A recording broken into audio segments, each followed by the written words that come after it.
Happy New Year! Today is January 1st.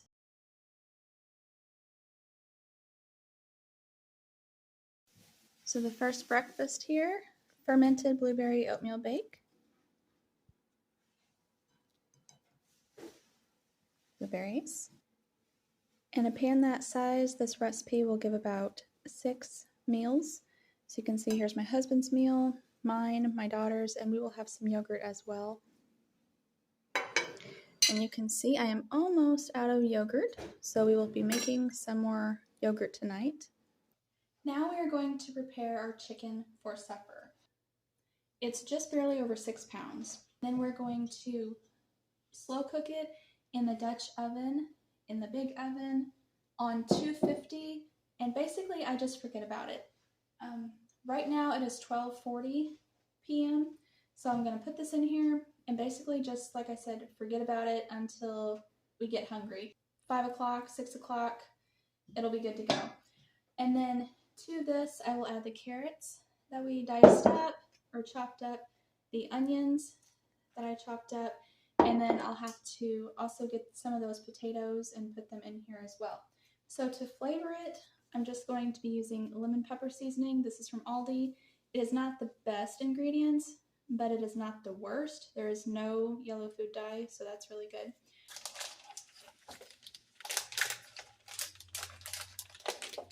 I have already washed out both sinks, and in the Dutch oven I put about a half a cup of water in the bottom of it just to get it started. And for those of you that may have seen my my other Dutch oven, the one I cooked the sourdough in, that was the only one I had. It was a 4.5 quart non-enameled cast iron Dutch oven. I still have it, obviously, because you just saw it. But this blue one here was a Christmas present for my husband. So I just like to rinse the chicken off. And of course, once you do this, after you're done with it, you will need to clean your sink and everything around it.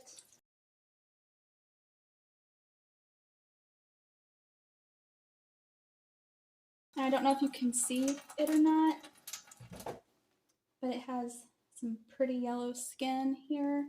This just makes a really delicious chicken roast. And I cook these different ways. Sometimes I just bake them straight in the oven, but our new favorite way is actually in a Dutch oven now. And sometimes I stuff them with, onions and garlic and different spices, but it's not really necessary for the way we like it anyway. I just thoroughly coat the top and the bottom and sprinkle some inside of the lemon pepper seasoning after we rub it down with some butter, of course, because butter makes everything better. For all of this stuff here, for the neck and the giblets and all that, you can take it and cook it down and make a broth or a gravy. And I've done that, but really, I just give them to our dog. It's a little treat for him. Okay, now for the potatoes. I'm starting off with 4, but we will just see what it looks like if I need more. Now, these are yellow potatoes, so I'm not going to peel all the skin off of all of them, but I will some of them. But I can see right away that it has this green here below the skin. So, let's see if I can show it to you. Okay. Do you see that green outline right there?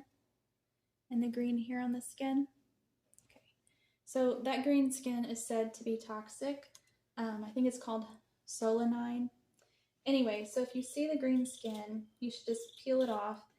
And if the potato itself is green, discard it or just peel down until it's not green. That's what we do.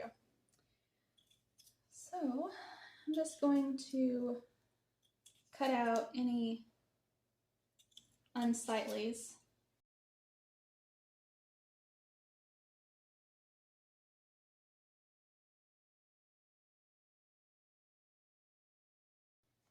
Okay, so as I am cutting through these, the skin is really thin and tender, so I don't think I'm going to peel any of them.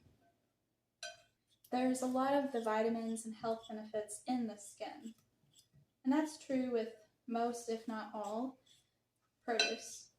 I have already washed and scrubbed these potatoes as well. I want it to be a full large amount because what's left we're going to use for other meals for this week.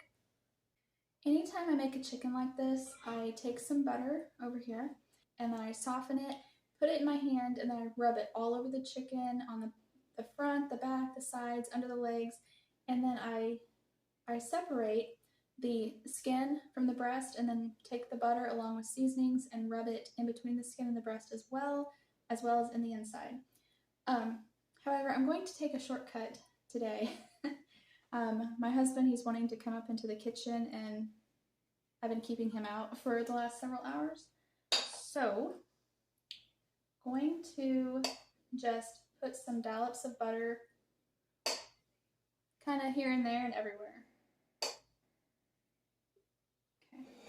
Okay. I'm just going to sprinkle the chicken pretty generously with the lemon pepper. Like I said, we like it. You can use whatever you want. Sometimes we do just garlic and salt and black pepper. It's whatever you like. Sometimes I also do thyme and rosemary. That kind of gives it like a comforting, warm, feeling, at least to me. After I do the top here, then I turn it upside down. And the reason is because about halfway through cooking, then I will flip it over. That way the top, the breast, can be all nice and crispy. And I just feel that it makes the juices more evenly balanced throughout and it just keeps it more moist, and I don't know, we just like it better that way.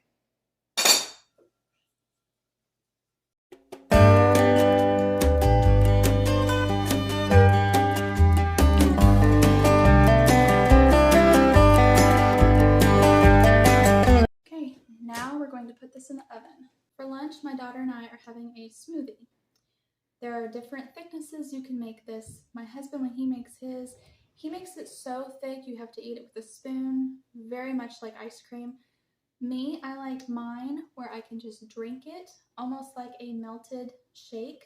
That's how I like it. And our youngest daughter, she likes it kind of in between. She likes it to where she can still drink it, but it's pretty thick still.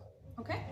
So, you can put anything in a smoothie that you want, but on this menu plan, and for this price range, to make it healthy and everything, this is what I've shown you. We freeze our bananas. So we do half of a banana, and I just do a finger grab of some blueberries. I apologize for that noise. My husband, for the spinach, I just take a small handful.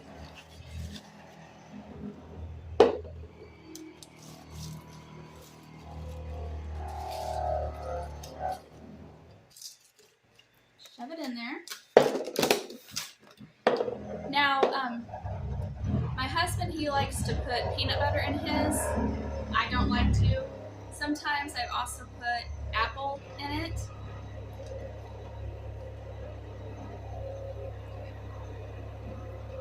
But I like to do just plain baking cocoa.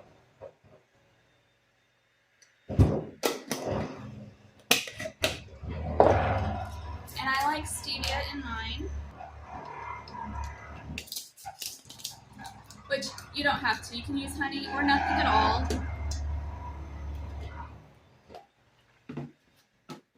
And then I fill mine full to the max line with milk.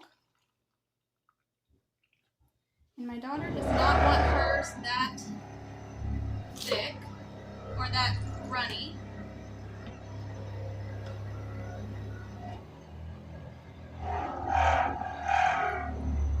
Okay. Now we're going to blend these up. And here is mine. You can see it's just like a melted milkshake. It is so good. Very delicious. Okay, and this is lunch for my daughter and I. So you can see we have some apple slices with cinnamon and peanut butter to dip them in, as well as a smoothie. So I just pulled the chicken roast out of the oven and checked it, and it is done. I also checked the vegetables. They're all done and tender. So in here we have our garlic and onion, the carrots and potatoes, and then the chicken. So this is done. I'm gonna go ahead and leave the lid on it and just let it stay in here, because also to go with this, I am making rice and the skillet Brussels sprouts. And I forgot to make the rice and the Brussels sprouts a little bit ago because I got distracted. So to make the rice, I just have a pot of water right here. I'm going to add some salt, just a couple teaspoons of salt. And here in our house, we only cook with brown rice. So I either keep just plain brown rice or brown basmati rice. So that's just what we keep. We rarely cook with white rice. So this is 1 3/4 cup of rice, and I just rinsed it off to rinse off some of the excess starch. Just gonna dump it here in this pot of water. Just give it a little stir. How I make our rice is I do just what I showed you, but then once it comes to a boil, right now the heat is on high, and once this comes to a boil, I will turn it down to about 3, so kind of like a high simmer, and I will just let it simmer like that for about 20 to 30 minutes until the rice is tender for whatever I'm using it for. And then after that time, when the rice is tender for our liking, depending on what we're going to use it for, then I will strain off the water and put the rice back in here and put a lid on it for a few minutes, 5 minutes, 10 minutes. And after that time, then it's done. Technically, you don't have to put the lid on it and let it steam. You can just strain it and eat it right away. But that's just what we do. Now, instead of the water, you can use broth. Sometimes we'll use chicken broth, beef broth, depending on what we're going for. And also you can use all kinds of seasonings. So if you were going for a Mexican or Spanish dish, you know, you can use taco seasoning, cilantro. You can spice this liquid up for the rice to take those flavors on. But what I do, usually about once a week, I make a big pot of brown rice like this, and I keep it pretty plain. And then because we use it for different meals throughout the week, so I will season it for whatever meal we're having that week. So it's just much easier to work with throughout the week if it's, you know, plain to where I can use it for whatever. We are going to go ahead and cook some of these Brussels sprouts. This will be enough for about 2 of these skillets, but I'm just going to do 1 skillet because it's just the 3 of us tonight. So to make these, you want to have a cold skillet, and in the skillet I have about 5 tablespoons of oil. You do not want to add any salt. You can see these are just plain, unseasoned, and my skillet is cold. So we're going to put these cut side down, and the ones that we did not cut that were pretty small, it's fine. They can just go in. I think that's all it's going to hold. Now we're going to put our lid on, and I'm going to turn the heat on to about medium. This is going to steam in here for about 5 minutes. I'm going to go ahead and set the timer for 5 minutes. The steam created in here will help to tenderize the Brussels sprouts. After 5 minutes, we will remove the lid and let them continue cooking for about another 5 minutes or so until they're tender to your liking. Once you remove them out of the pan, then you can go ahead and season them with lemon pepper, salt, pepper, whatever you want.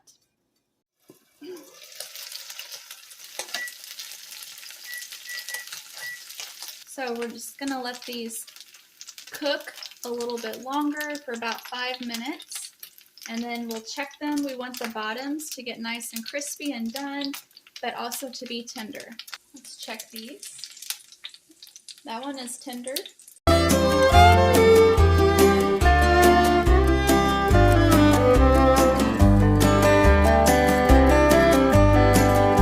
So here are the Brussels sprouts.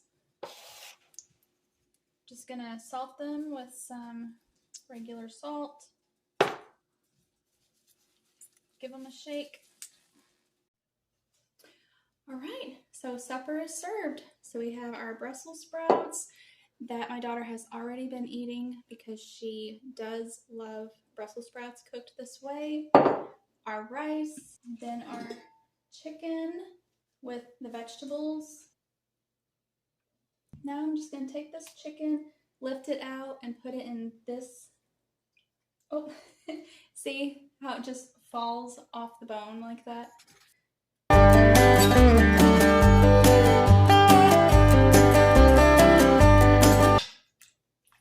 right, I think that's all the chicken pieces in here.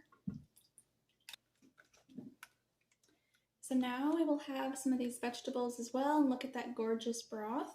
Here we have 3 meals.